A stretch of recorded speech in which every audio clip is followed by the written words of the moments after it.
বাংলাদেশের এক হুজুর কি বুঝলেন, মাঝে মাঝে ডিজে জিকির করে।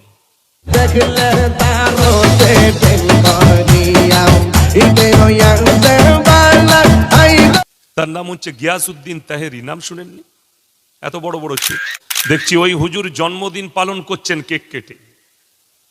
বাপের বেটা হলে এসো বাংলাদেশ থেকে আমার মাদ্রাসায় আমার সাথে বসবে, তোমার মতো গিয়াসউদ্দিন তাহেরিকে এমন জায়গায় ঢুকাবো তোমার আর কোনো অস্তিত্ব থাকবে না ইনশাআল্লাহ। একজন বড় স্কলার বাংলাদেশের, তার হচ্ছে শেখ আহমদুল্লাহ। আমি মাঝে মাঝে গাড়িতে তার বক্তব্য শুনি, খুব ভালো বক্তা শেখ আহমদুল্লাহ, খুব সুন্দর কথা বলে ধীর স্থির ভাবে। তো তিনি একটা প্রোগ্রামে বলেছেন আল্লাহর হাবিব সাল্লাল্লাহু আলাইহি সাল্লামকে আল্লাহ তাআলা 40 বছর বয়সে নবুয়ত দান করেছে। কত বললাম? নবী হয়েছেন কত বয়সে? 40 বছর বয়সে। 40 বছর পর্যন্ত উনি নিজে তো নবী ছিলেন না। যারা মনে করেন আমি ফিতনাবাজ, আমি ফিতনাবাজ নই, আমি ফিতনা করি না।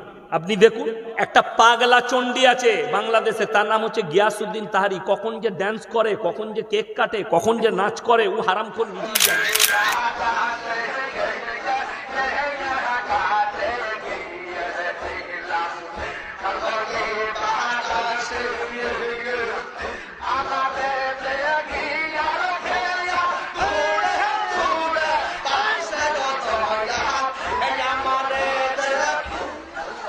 সে কদিন থেকে দেখছি গালি দিচ্ছে।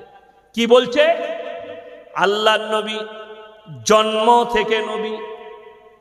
আপনারা জানেন এই যে ইয়াসিন বসে আছে, আপনারা বসে আছেন, আমাদিকে আগে সৃষ্টি করা হয়েছে না রূহটাকে?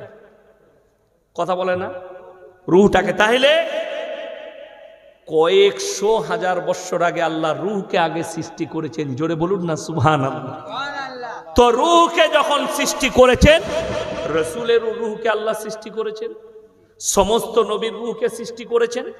আর নবীজি জন্মানোর পরে আল্লাহ জানেন এটা আমার পয়গম্বর হবে, ঠিক কি না? কথা বলেন।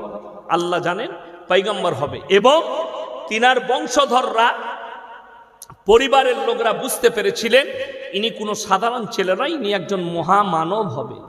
এটা তারা অনুভব করেছিল। আল্লাহ নবুয়ত দিলেন। যদি জন্মানোর পর থেকেই তিনি যদি নবী থাকতেন, তাহলে কোরআনটা নবুয়ত পড়ার পাওয়ার পরে কেন অবতীর্ণ হলো? এই পাগলাকে বুঝাবে কি? আসল কথা তা নয়। কি বুঝলেন? গাঁজা একটু বেশি খেলে যা হয়, আমি বললি খারাপ বলবি, কিন্তু আপনি শরীয়তটাকে শরীয়ত ভাবেননি। আপনি নিজের মতো করে নিতে চাইছেন। মন চায় জিন্দগি, মন চায় জিন্দগির নাম ইসলাম নয়, রব চাই জিন্দগির নাম ইসলাম।